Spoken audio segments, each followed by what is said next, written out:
Charlie, honey, let's go to Hong Kong tonight. What are you talking about? I mean, let's beat it while we still can. Beat it? Yeah, scram, split, let's make a run for it. Look, I know this guy in Hong Kong can give us new prints, even new faces in a few days. We can get out of this crazy world. We can start fresh. We can be together all the time. Hong Kong? Hong Kong, Brazil, South Africa, it doesn't matter. What matters is us together, Charlie. Listen, I've been doing 3, 4 hits a year for the last few years, most of them full pay. That many? Well, it's not many if you consider the size of the population. Well, never thought of it that way. That was Jack Nicholson, complete with cotton stuffed under his lip, and Kathleen Turner playing underworld killers in a scene from PRIZZI'S Honor, a spoof of organized crime. And PRIZZI'S Honor is just one of 4 big new summer movies we'll be reviewing on this week's Sneak Previews. I'm Jeffrey Lyons. And I'm Neil Gabler. As Jeffrey just said, we're going to have PRIZZI'S Honor, the new movie from director John Huston, who's the man who made The Maltese Falcon. We'll also be looking at Return to Oz, the latest adventures of Dorothy in the Land of Oz. And we'll review Secret Admirer, which is a new teenage comedy about a love letter that gets into the wrong hands. We're also going to have DARYL. That's a science fiction thriller about a boy who is actually part robot. And Michael Medved will be awarding his Golden Turkeys to a new trend in the exploitation of women on the screen. But first, Return to Oz. I always thought you were part robot. I don't know which part. At least you didn't say I was a munchkin. That's... Well, anyway, our first movie is indeed Return to Oz, which the Disney people insist is not a sequel, but just another episode in the adventures of Dorothy in that strange world just over the rainbow. And if you believe that, there is a bridge in Brooklyn, I would like to say, if you think this isn't a sequel. I'm not a buyer of the bridge. I like the bridge, but I'm not going to buy it. Well, Firuza Balk, that's her name, is the new Dorothy, who's been having dreams about Oz, and so her mother finally leaves the girl overnight with a psychiatrist. But little Dorothy escapes and somehow returns to Oz, now ruled by an evil gnome king. And in this scene, Dorothy and some new friends flee a wicked princess named Mombi by sprinkling life dust on a flying sofa. Go to the door and look out for Mombi. All right, Dorothy. Make sure you do the head so we can see where it's going.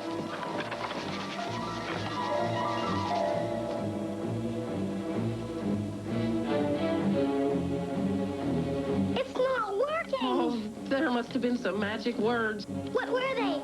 Think. Think? You've got to remember. I wasn't alive then. How can I remember? Read the directions, Dorothy. I don't know these words. Read them anyway. Weog, Teog, Peog. Peog?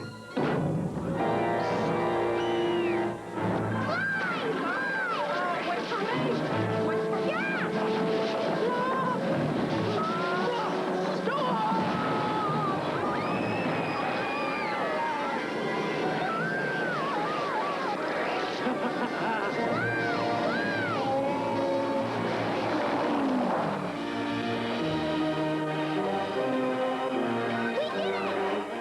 Well, I wouldn't say they did it. See, boys and girls, the land of Oz has been laid waste by the Gnome King.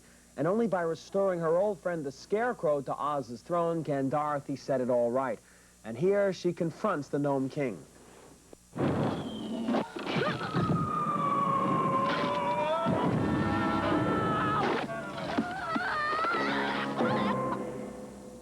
What is that noise going on up there?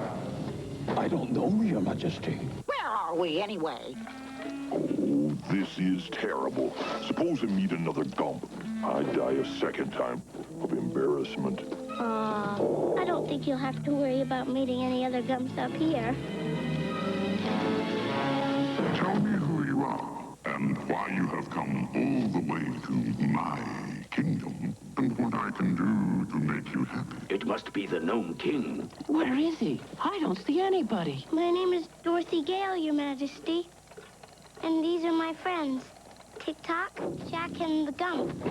Not the Dorothy Gale from Kansas. Yes, Your Majesty.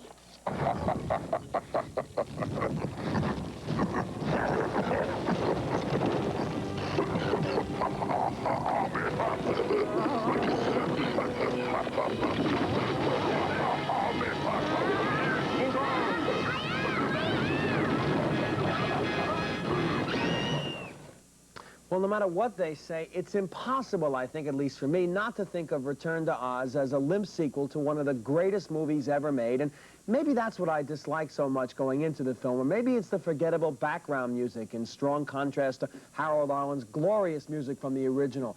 Or the washed-out colors, or an uninvolving story and a charmless atmosphere.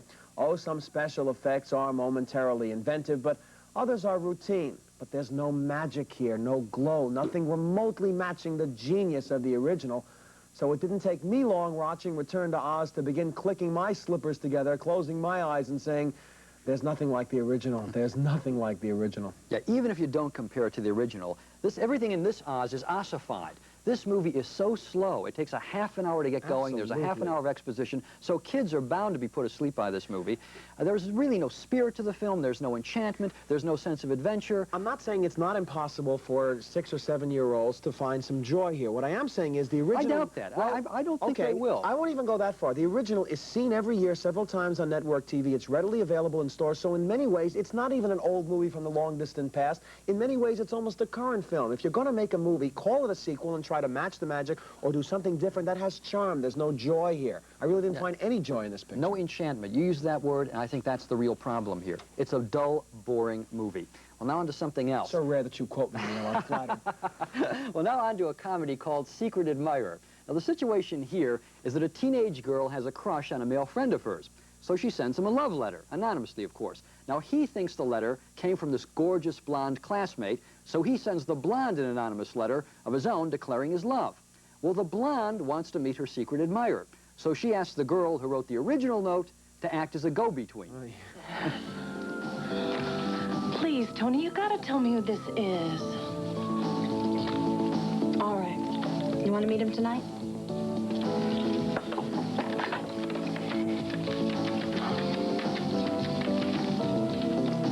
Hello? Hi, it's me. Do you want to meet her tonight? Tonight? You mean tonight? Tonight.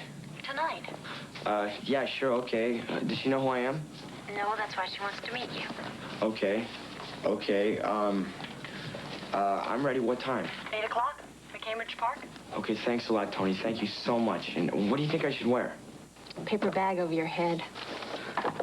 He's all yours. Oh, God, thank you so much, Tony. You're really my best friend. What do you think I should wear? Something demure. Oh, Christian demure. I got tons of her stuff.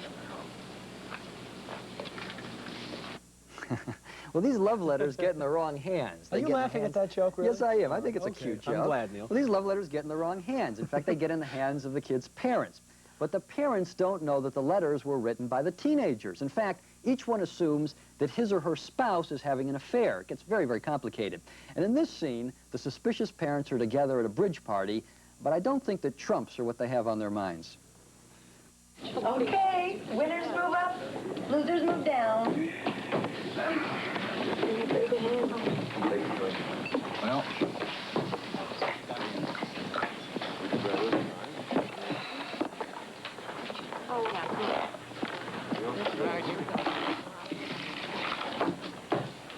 Well, here we all are. At the winner's table. I guess we're all doing pretty well tonight. yeah, I guess so. Guess so.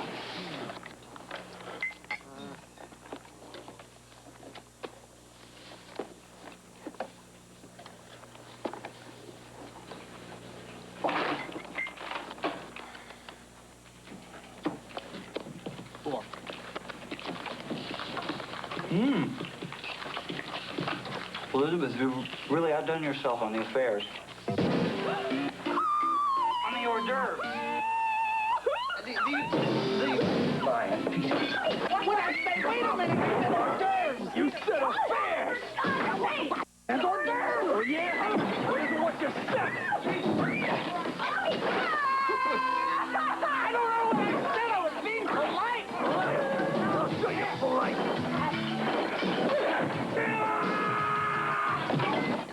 Well, after seeing that scene, you're going to believe me when I say that the first 10 or 15 minutes of Secret Admirer, you think it's going to be another teenage comedy where the height of hilarity is a guy belching after a beer. Now, but it turns out, actually, that it's not that kind of comedy. It's not another Porky's. It's not too many cuts above that, maybe, Right. but it's a comedy of complications, where the humor comes from a whole chain of misunderstandings rather than from sexual pranks. And it actually has a real sense of romance about it. In fact, in that respect, it reminded me a little bit of The Sure Thing, which was also an old-fashioned romance with teenagers in it. Now, I wouldn't say that Secret Admirer is really in a class with The Sure Thing. It isn't. It's very slight. But once you get past the opening, it's good-natured enough, and I had a nice time with it.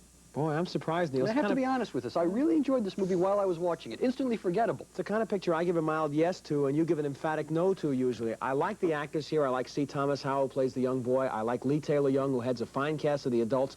But the movie did not have me believing that such complications could exist or could happen. Well, it's wait a minute. There's a farce with certain no farce. suspension of Oh, disbelief no, not, whenever you have a farce. Not to get the parents involved and to get them almost cheating on each other over a letter which they think one of them wrote. Not at all. Well, and you're you holding also, this up to the tests of realism, and I don't think you hold but the farce there's no up to wit those here. tests. Okay, there's no wit here, and there's no comedy here. I didn't laugh for a second. And it's also a farce without anything really crazy or loony happening with any degree of possibility about it. I like the actors here, but the whole situation, for instance, betrays us. We have no idea who the secret admirer really is until the first 2 seconds of the movie, then they give that away. So all through the movie, there's no secret involved in Secret Admirer. I was Well, not wait a totally minute. No, cheated it's here. not based on secrets. It's based on It should have twists been. and turns It should and have on been. anticipations Would have been of the far next better. plot turn. What I want out of this movie is to keep the balls in the air, to keep the action going. That it did. And it does have, as I said, a nice sense of romance about it, the way that The Sure Thing does. Romance is back. Sex is out and romance is in, and I think this movie is a perfect example of that. I thought they kept dropping the balls. Well, anyway, our next movie is DARYL, about a very special boy.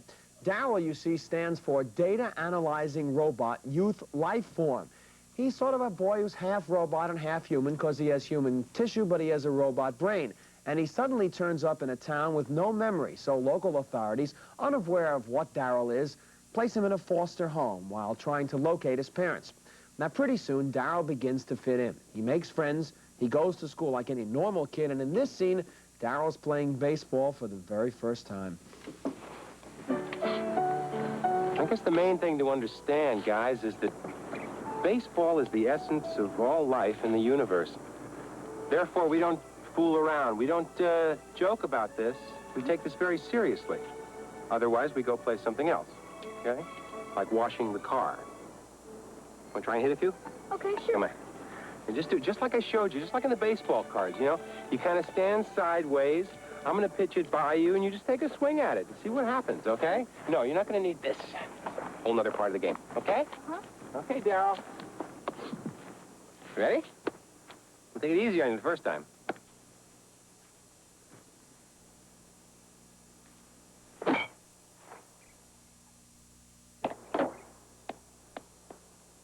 Was that all right? We'll try it again. Turtle, come here. You're sworn to secrecy, all right? Yeah. Okay. Daryl, I'm going to throw it a little bit harder this time, okay? So it'll be traveling a little bit faster. Just do your best. Okay, I'll try.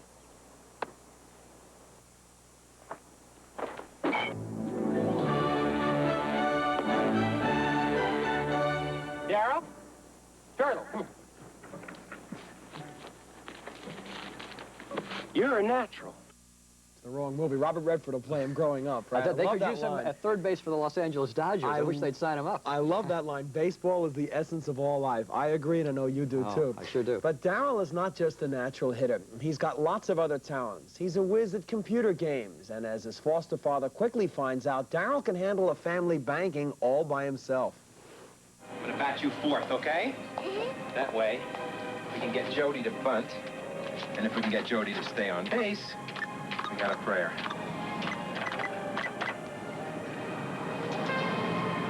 Oh, great. Oh, they screwed up again. I know I got at least $1,500 in there. What's your ID number? I know the bank computer messed up again, Daryl. And computers don't make errors. People do. Maybe it was keyed in wrong. All right, 2822.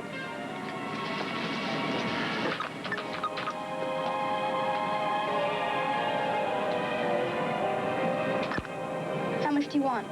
You got it? Mm-hmm. Terrific. Give me 100.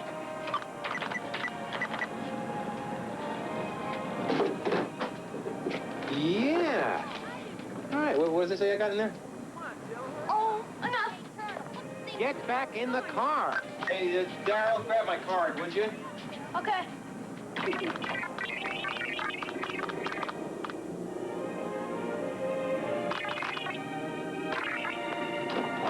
Daryl, come on, let's go.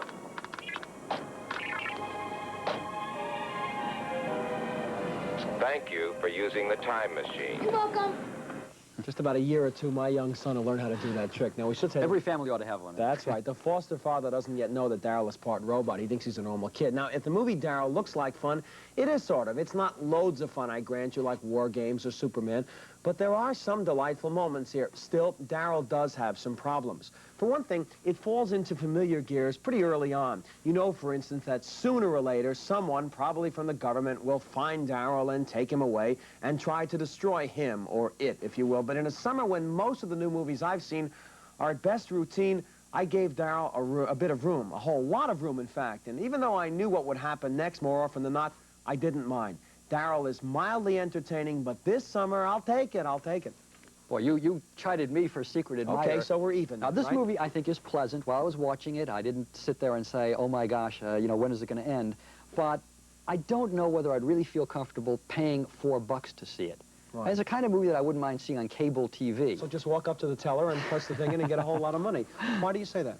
Because it's bland, it is routine. It's funny that you use the word routine because it's very routine. We've seen this kind of movie, we've seen this kind of plot 1,000 times before, and once the cat is out of the bag, that is, once you know that Daryl is a robot, which you only know about halfway through the picture, the rest of the movie is anticlimactic. Neil, as you say, I'm not a major defender of this movie, but I was entertained for as long as it went on. It could have been a lot better, but this summer, as I said, I'll take it. Okay, so one yes and one no. Both mild on this.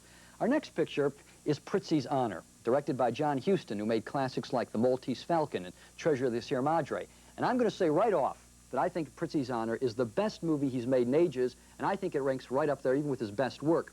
Now, PRIZZI'S Honor is a black comedy about a small-time mafia hitman played by Jack Nicholson. And wait until you hear Nicholson's Brooklyn accent in this movie. Now, Nicholson falls for a beautiful woman played by Kathleen Turner, who just happens to be a hit person herself. And in this scene, yes, that's right. And in this scene, Nicholson and his father, who's also a mobster, are going over a mafia scheme to kidnap a banker, and Turner volunteers to help out. Now, you know, you guys, you need a woman on this stand. A woman? Yeah. Look, Charlie, the woman comes out of the south apartment holding a baby. After Filargi's bodyguard gets him out of his apartment, she smiles at them. She goes goo-goo gaga to the baby. Then she tosses the little darling at the bodyguard, who naturally tries to catch it. Now, while he's doing that, she gets her piece out and covers him. Then you come out of the other apartment, you take Filargi down to the garage. Then she takes the bodyguard back into Filargi's apartment, does a job on him there. Hey, that's good. Where we gonna get a baby? Where we gonna find a broad would do something like this? Where? Here. Me. We got a fake baby. Hey, good thinking, Irene. You guys work it out. I got a terrific dinner almost ready. Just be a couple minutes. Pop, what's the matter with you? I didn't get married so my wife could go on working. I guess the family that kills together has thrills together. Anyway, they pull off that job, but Nicholson begins to think that the family, that is the mob, may be trying to bump him off. You wanna know what I think, Irene? What? I think they're setting me up.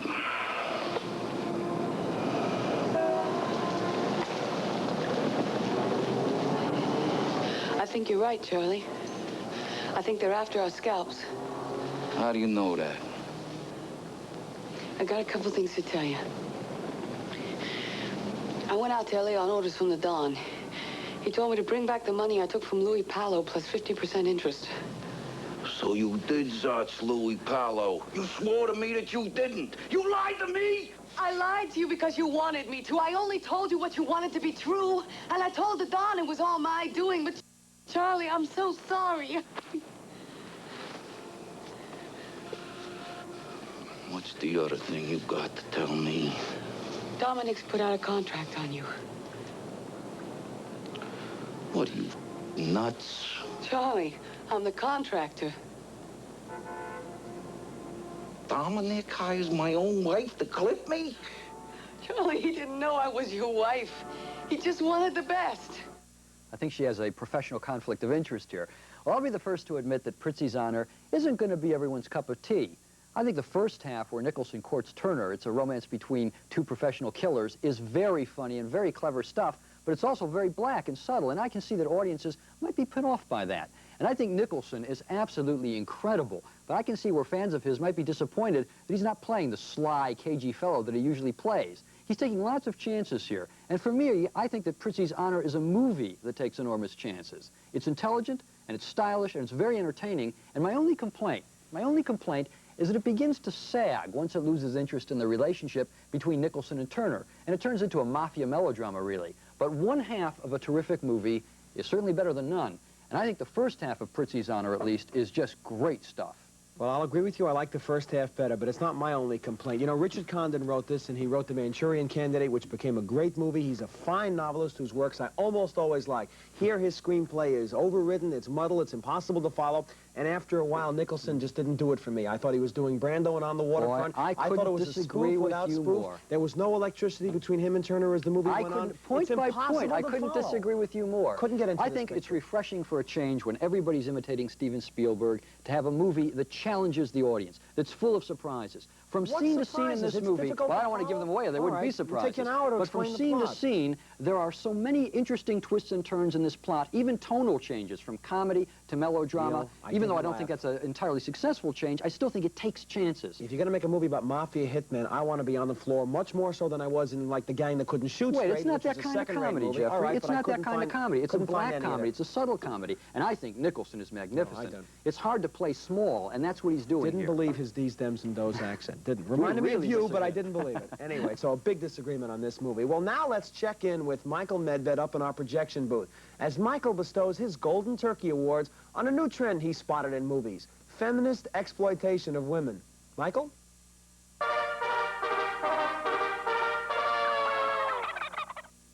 Thank you, Neil and Jeffrey. Remember the good old days of male chauvinist fantasy films with titles like Slave Girls of the White Rhinoceros or The Wild Women of Wango? Well, today, we live in an age of higher consciousness. So when movie makers set out to exploit women, sometimes they'll throw in a few feminist points just to make their projects look respectable. Thank you, Moose. One good example of this trend is an absolutely dreadful film called Tomboy, which describes the adventures of a plucky gal named Tommy Boyd. Get it? She's an ace mechanic and race car driver, and she's supposed to score a big win for equal rights when she drives a car faster than her boyfriend. But the producers are far more interested in her chassis than they are in the cars she's working on. Despite its theoretically enlightened ad line, it's not just a man's world anymore. There are enough scenes of flash dancing, getting dressed, taking showers, going swimming, or making out with a dreamy hunk whose name on screen is supposed to be Randy Starr, to put even old-time exploitation flicks like I Sailed to Tahiti with an all-girl crew to shame.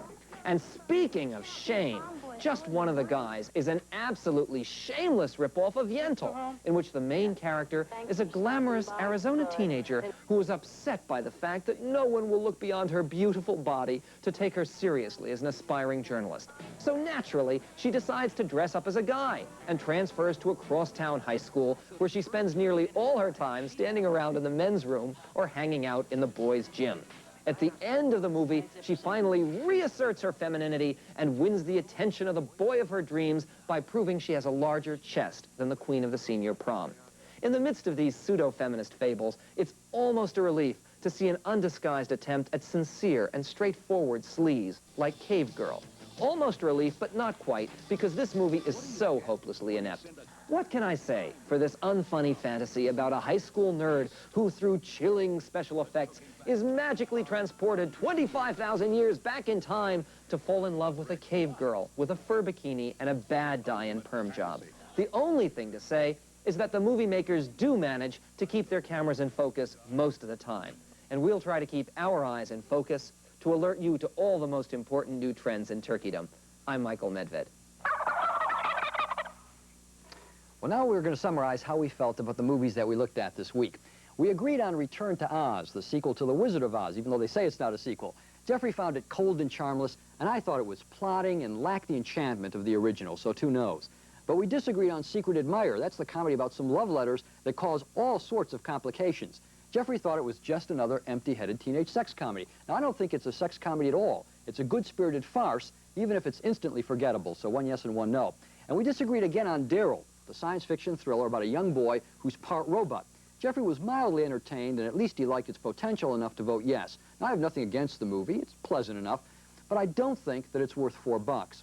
And finally, we had a strong disagreement, and I mean strong, on PRIZZI'S Honor, the black comedy about two professional killers who fall in love.